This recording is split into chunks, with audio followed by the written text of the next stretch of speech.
So I will talk about fungibility. I don't really know why I'm on the product stage, because I'm not here to sell anything, not even Monero. You should not buy Monero unless you have a use for it. But my goal today is to explain what fungibility is, because I think it's often misunderstood, or the importance of fungibility is underestimated. And if I can make you maybe understand better the concept, that will be already a good achievement for today. So I'm Jérémie Dubois-Lacoste, and you can find me online usually as a binary fate. Quick disclaimer, I own some Monero, Bitcoins, and other crypto as well, and euros, to be complete. I think we should see more of these disclaimers, by the way. So the outline, I will explain what fungibility is, where it's coming from, why it's important for a currency. I will briefly describe why Bitcoin is fairly poor in terms of fungibility. And then I will explain some, well, it will be just a broad overview, especially because we don't have much time, of the different techniques that you can use to improve fungibility with a cryptocurrency. I will focus a bit more on the ones that are actually used within the Monero crypto. So what is fungibility? I will save you the formal definition, because it's boring, but basically the TLDR is that fungibility means that all the units are interchangeable.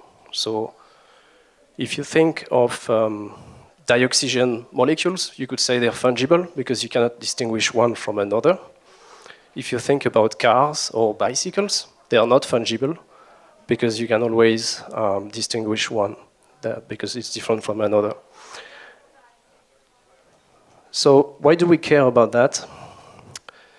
Because it's actually a fundamental property of currencies everywhere in the world since centuries.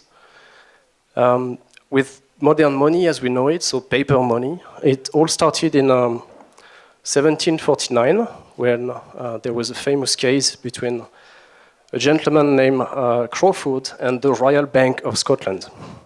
So the story is that this guy had two large denomination banknotes, so for a fairly large amount, that he wanted to send via post to his associate.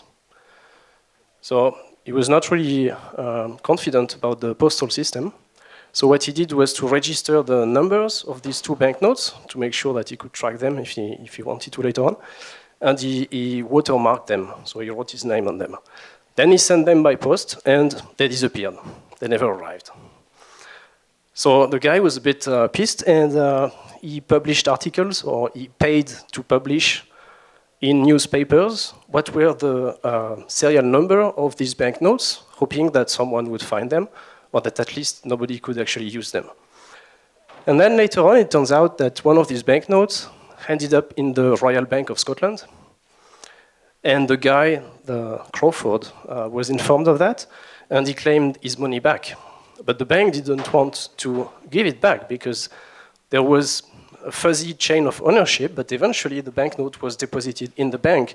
So if the bank was to return the money to this guy, to the original guy, they would lose the money.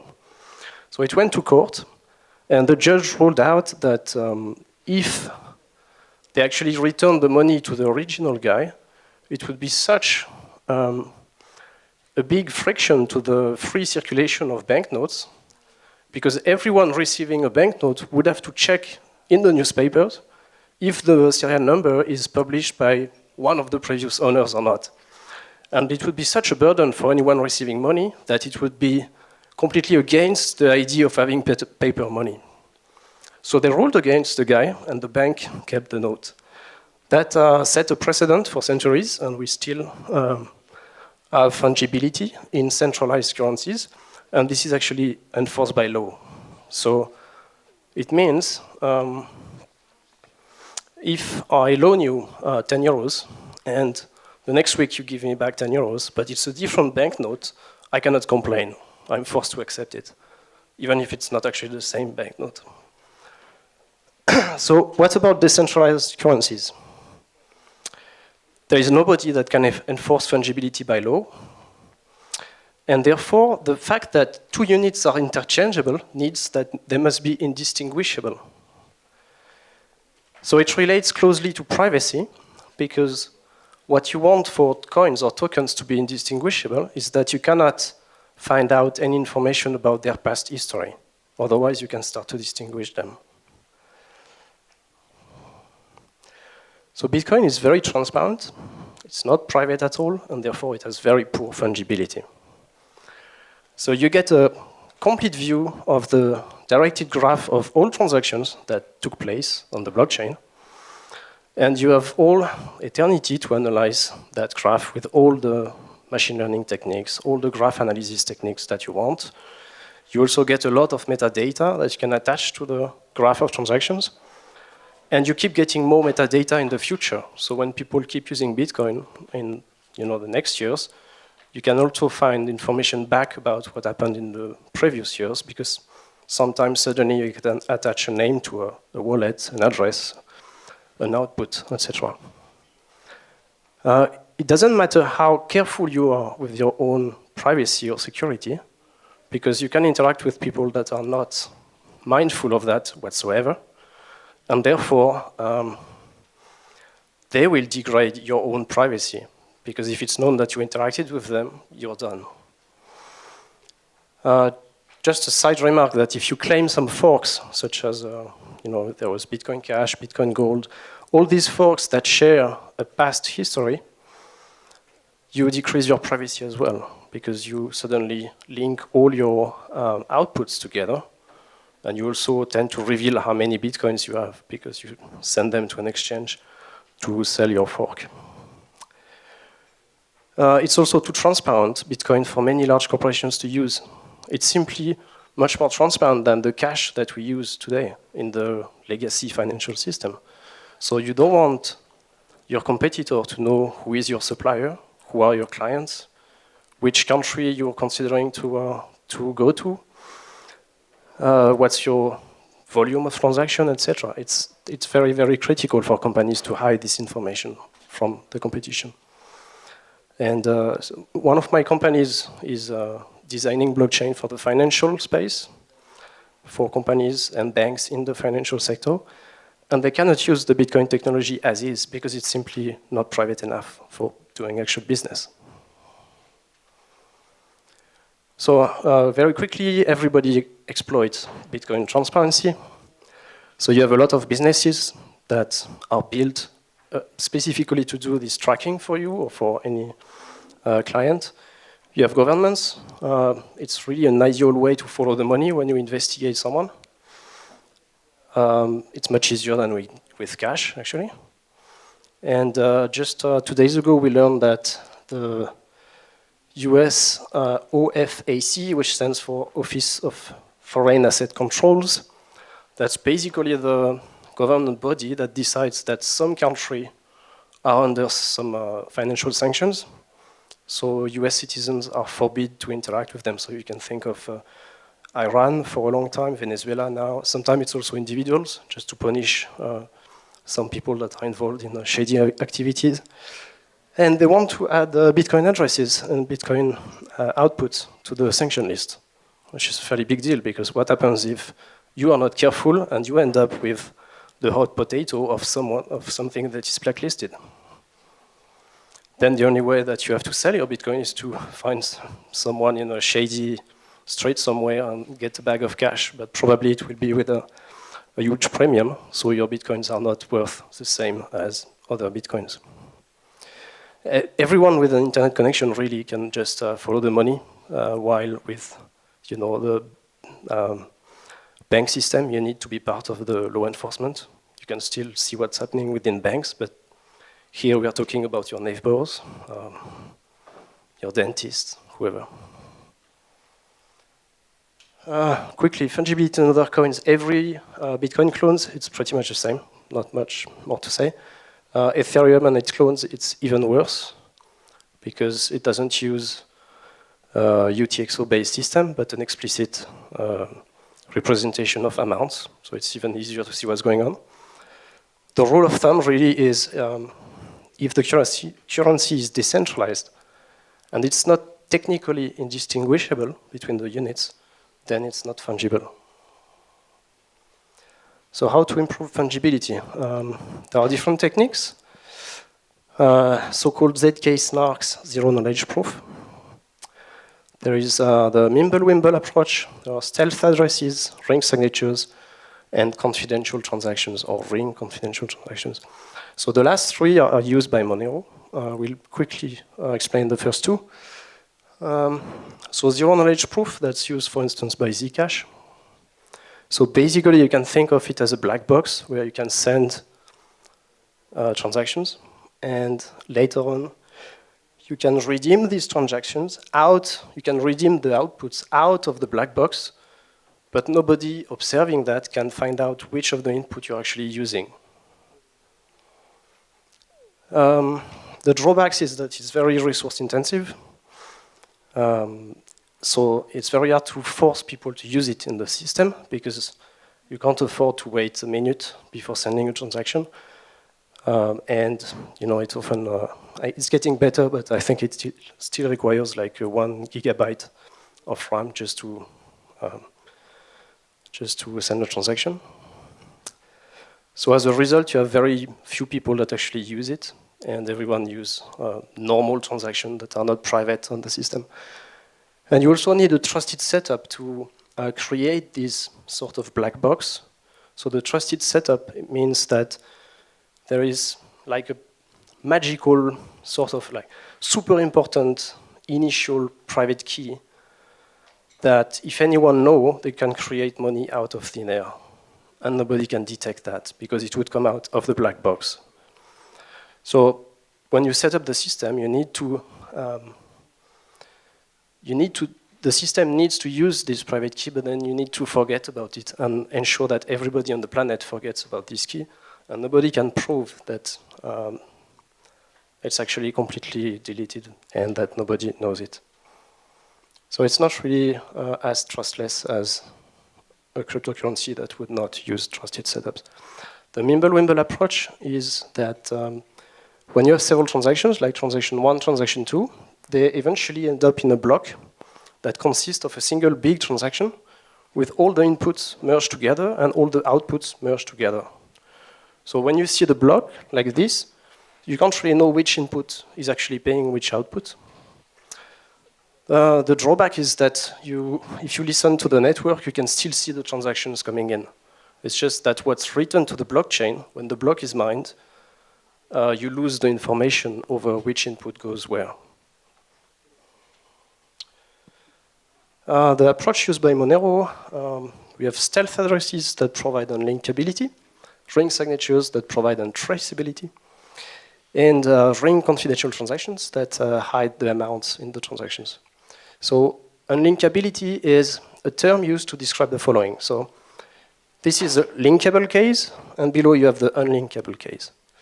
So when it's linkable, if you have two transactions, 1 and 2, that comes from two different entities, if they are going to the same address, then everybody can find out that transaction 1 and 2 are going to the same address. It's visible. It's what you have with Bitcoin, for instance.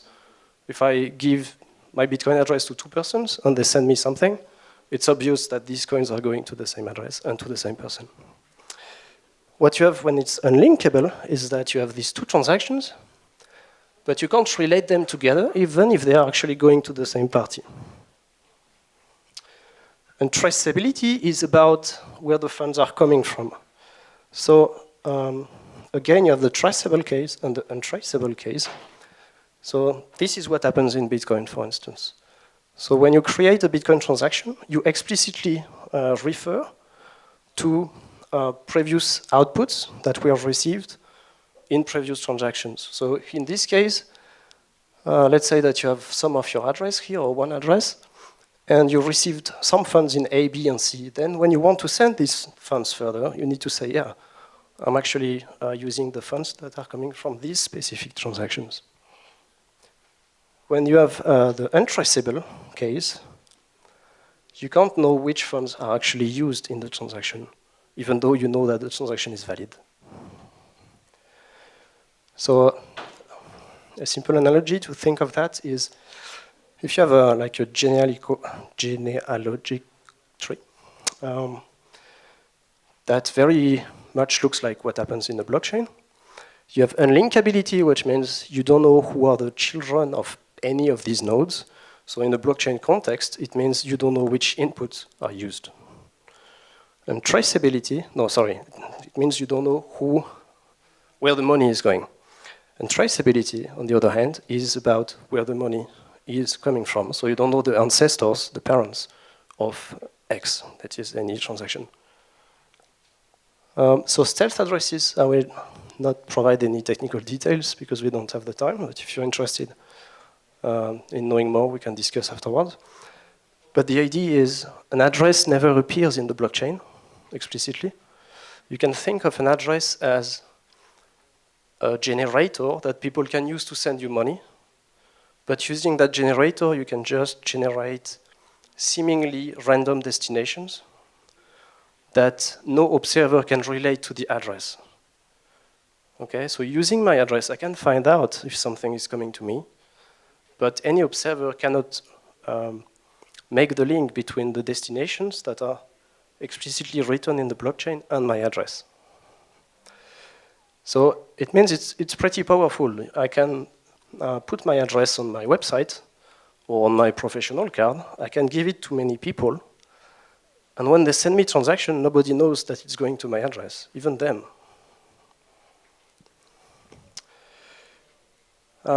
There is also the concept of a so-called view key. That means I can give anyone the power to see what's coming in my address without having the ability to spend it. So it's very useful if you are a non-profit, because Monero is very private, but you can still reveal how much donation a non-profit is receiving, very much like you would with Bitcoin. Jérémie, 5 minutes left. Okay, it's not so bad. Okay, so that's about stealth address, I think. So that basically hides where the money is going. Now, ring signatures. Imagine that you want to spend an output O that you received in the past, and you want to send it to Bob. So in Bitcoin, I think some of you, or many of you are familiar with Bitcoin, you would construct a transaction that says, hey everyone, I'm using the output O, and I'm sending this output to Bob's address. And then that's literally what would appear on the blockchain. And I would use my private key, corresponding to the address where I had received the output O, to actually prove to everyone that I'm the legit owner. In Monero, you would pick random outputs from the blockchain, along with your actual output that you want to spend. And you would construct a transaction that says, hey, everyone, I'm using one of these different outputs. I'm not telling you which one, but I can prove that I'm the legit owner of one of them. And you sign the transaction with this signature. So I will show you just a quick graphical representation. That's the Bitcoin case, the simple case, where that's an old output, because Alice sent you money, and now you have the right to use this output whenever you want to. So when you create a new transaction, you say, my input is the output O that everyone can check because it's in the blockchain, and I'm sending this to Bob's address. Then you sign this transaction with your private key. In the Monero case,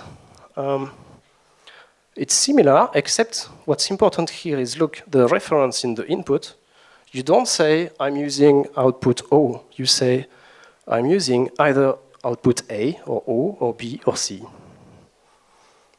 And I'm sending this transaction to, there's a mistake here, it's not Bob's address because it doesn't appear in the blockchain. It would be a stealth address destination, as we've seen before. So then you send this transaction, it goes into the blockchain. Everyone can know that you are indeed the legit owner of one of these outputs, but they can't know which one it is. So it obfuscates where the funds are coming from. So what's also important to realize is that you are not the only one to use your previous output in a ring signature, because everyone else is picking your output to produce their own signature. You remember the step that you need to pick random output in the blockchain? Well, everyone anytime has some chance to pick your output and produce ring signatures with your outputs. So you don't need to be online, you don't need to be active. It's completely passive, and you can pick output as far back in the history of the blockchain as you want. So what happens is you always have a number of possible input to a transaction, and therefore you have a combinatorial explosion that prevents doing forensic analysis of the graph of transactions. And the last technique used in Monero is the so-called ring confidential transaction. So confidential transaction is a technique developed in Bitcoin by Greg Maxwell originally. And basically the idea is that you can prove cryptographically that the sum of the amounts on the input side of the transaction is the same as the sum of the amount on the output side of the transaction, minus the transaction fee. Why it's important? Because that prevents people from creating coins out of thin air. That's what you have in a normal Bitcoin transaction. The input is equal to the output, minus the transaction fee, except that here you don't actually see explicitly the amounts that are involved. You just get the proof that the sum are equals. That's it. And that was adapted by Shen Ether and the Monero Research Lab to work with ring signatures, thus the name ring confidential transaction. So obviously Shen Ether is a nickname. All nicknames of people involved in the Monero Research Lab, they have a first name that starts with an S, and then the last name is always Ether. That's okay, conclusion. So fungibility is a big deal, but you don't necessarily always want that for your tokens. Think, for instance, if you have a system that tracks land titles or real estate stuff using tokens, obviously you don't want them to be fungible because they represent different things. But if you intend to have a system that should act as a currency, as money, then fungibility is really, really key. If your system is decentralized and nobody can enforce fungibility, you need the different units to be technically indistinguishable sufficiently so that you get sufficient fungibility. Last point, it's a difficult technical challenge, and all the techniques that are used, nowadays there are improvements coming every month, but it's still tricky in the sense that you usually impact scalability. Monero transaction size, for instance, is quite large compared to Bitcoin ones. So you can improve fungibility of your system, but then usually you trade off with some other aspects. So there's no magical free lunch. And to finish, that's one citation that I really like that is coming from a random person on Reddit that says, electronic cash is easy. Facebook could do it because you just need a database, right? If it's centralized. Private electronic cash is harder, but Shom figured out how to do it in the early 90s. That was still centralized. Decentralized electronic cash is even harder, and that's Bitcoin, which was, came as a big breakthrough. But a decentralized private electronic cash is the next step, and that's what all these different techniques are trying to get. Okay, that's it. Thank you very much. Don't think we have much time, but I will be around today if you have more questions anyway.